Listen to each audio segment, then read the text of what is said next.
बिहार के ग्रामीण विकास मंत्री श्रवण कुमार ने सर्किट हाउस बिहार शरीफ में पीड़ित परिवार के बीच चेक का वितरण किया। इस दौरान उन्होंने कहा कि भाजपा वालों ने 11 वर्षों में देश का सत्यानाश कर दिया है, देश में बहुत कुछ बेच दिया। इतना ही नहीं, उन्होंने कहा कि 2024 में भाजपा मुक्त भारत होगा। देश के लोग इसके लिए लगे हुए भी हैं। इतना ही नहीं, मुख्यमंत्री नीतीश कुमार भी सभी विपक्षी पार्टी को एक करने का कार्य कर रहे हैं। इसी को लेकर भाजपा वाले घबराकर साधु संत को आगे कर चुनाव जीतना चाहते हैं। उन्होंने साफ कहा कि भगवान राम को हम लोग भी मानते हैं और पूजते भी हैं, लेकिन सभी धर्मों को देखते हुए राजनीति करनी चाहिए। आगे वीडियो में खुद सुन लीजिए क्या कुछ कह रहे हैं श्रवण कुमार। आज 4 लोगों को, आपदा पीड़ित परिवार को 4-4 लाख रुपए का चेक प्रदान किया गया। हमारे बिहार के मुख्यमंत्री श्री नीतीश कुमार जी हमेशा कहते हैं कि राज्य के खजाने पर सबसे पहला अधिकार जो आपदा पीड़ित परिवार है उनका होता है। और आप देख रहे हैं कि बिहार शरीफ नालंदा में 4 लोग पानी में डूबने से उनकी मृत्यु हुई थी। उनके लिए 4-4 लाख रुपए का चेक आज माननीय सांसद कौशलेंद्र कुमार जी, यहाँ पर सभी वार्ड के सदस्य भी हैं, गुलरेज जी हैं, सभी लोग हैं यहाँ पर, उनकी उपस्थिति में दिया गया। और ये 4 लाख का जो चेक है, ये आपदा से जो पीड़ित परिवार है उनके सहारा के लिए है। घर का जो कमाने वाला परिवार है दुनिया से चला गया, तो इस मुसीबत में, इस परेशानी में ये 4 लाख रुपया उनका सहारा बन के काम करे, इसके लिए प्रदान किया जाता है। तो इस तरह का काम राज्य के, बिहार के बाहर दूसरे किसी राज्य में नहीं है। चाहे सांप काट के मरते हैं तब हम देते हैं, चाहे बिजली के करंट से मरते हैं तब हम देते हैं, या आपदा में आग लगने से किसी की मौत होती है तब हम देते हैं। रोड एक्सीडेंट की घटनाओं में भी मिलता है, लेकिन अभी तत्काल उस पर रोक है। लेकिन इस प्रकार से पानी में डूबने से, ठनका गिरने से, कोरोना से जिनकी मौत हुई है, सब लोगों को, उनके परिजन को सहायता प्रदान की गई है। इनके परिवार को संकट की घड़ी में सहारा बने, इसीलिए बिहार की सरकार और बिहार के मुख्यमंत्री जी और हम सब लोग उनके लिए खड़े हैं।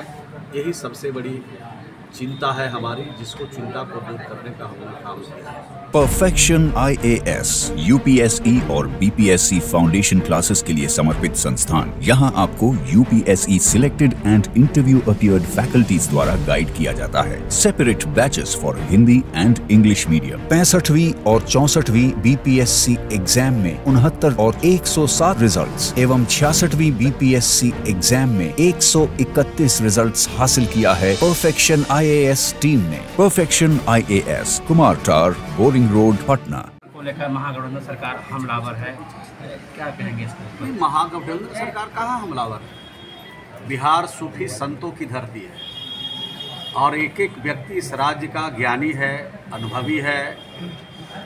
सब लोगों को ज्ञान है, अनुभव है। आप सबको और पूरी दुनिया को मालूम है कि इस नालंदा की धरती से पूरी दुनिया को हमने ज्ञान दिया, ज्ञान की रोशनी हमने फैलाई। और आज कोई ज्ञान देने के लिए हमारे पास आने की आवश्यकता नहीं है। हमारे पास प्रेम के लिए आए, भाईचारा के लिए आए, मिल्लत के लिए आए। नफरत की जगह बिहार नहीं है, ये प्रेम और भाईचारे की जगह है। आरोप लगाया जा रहा है कि गांधी मैदान में उनका सभा नहीं होने दिया गया। वो तो अलग सी बात है।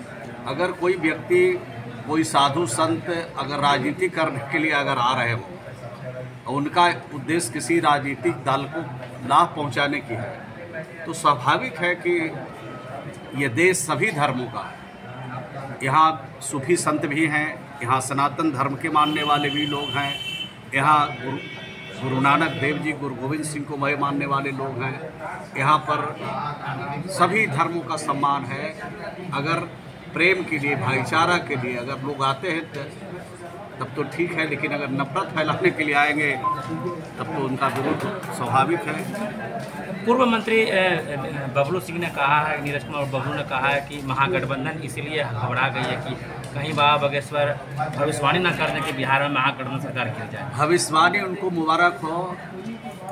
भविष्यवाणी जो लोग कर रहे हैं वही लोग, जिनके लिए कर रहे हैं वही लोग घबराए हुए हैं। ये भारतीय जनता पार्टी के शीर्ष नेता से लेके नीचे के नेता लोग सब घबराहट में हैं। इसलिए घबरा रहे हैं कि बिहार की जनता और देश की जनता ने संकल्प ले लिया है कि 2024 भाजपा से भारत मुक्त होगा। उसके लिए पूरी योजना बन चुकी है और बिहार के मुख्यमंत्री श्री नीतीश कुमार जी लगातार देश के सभी विपक्ष के नेताओं को एक करने में लगे हैं। ये सबसे बड़ा घबराहट का काम है। दे दो राम दिला दो राम, देने वाला सीताराम से सिर्फ नहीं काम चलेगा, उसके लिए मेहनत करना पड़ेगा, उसके लिए काम करना पड़ेगा। जो 10 वर्षों में 11 वर्षों में जो दिल्ली में बैठे लोगों ने जो देश का सत्यानाश किया है, देश के संपत्तियों को औने पौने भाव में बेचने का काम किया है, वो घबराहट में है, बेचैनी में है। ये भारतीय जनता पार्टी के नेता किस तरह से मर्यादा का उल्लंघन कर रहे हैं, किसी के बारे में जो कुछ भी मन में आता है बोलते हैं। ये हमारा जो भारत है, हमारा देश है, ये मर्यादा खोने वाली जगह नहीं है, मर्यादा पाने वाली जगह। तो हम तो भगवान को मानते हैं, भगवान का पूजा भी करते हैं, लेकिन मर्यादा को कभी हम लोग भूलते नहीं है। ये हमारी सबसे बड़ी प्राथमिकता है और कोई भी पॉलिटिकल पार्टी के नेता को मर्यादा को भंग नहीं करना चाहिए, उनको भी इसको प्राथमिकता में रखना चाहिए। यूपी चुनाव में राम और कर्नाटक। अब देखिए, देश के प्रधानमंत्री के जवान से निकलता है, हम तो उनके लिए बहुत छोटे आदमी हैं, लेकिन हमारी जो सोच है कि चुनाव के समय किसी भी व्यक्ति को, किसी भी राजनेता को, किसी भी देश के इतने बड़े संवैधानिक पद पर बैठा हुआ व्यक्ति को किसी धर्म का इस्तेमाल नहीं करना चाहिए।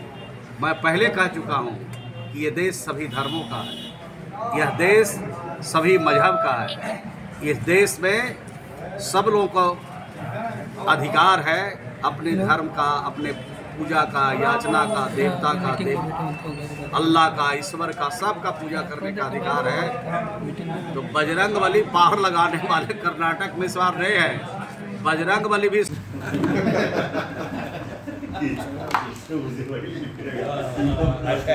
एक बात कहे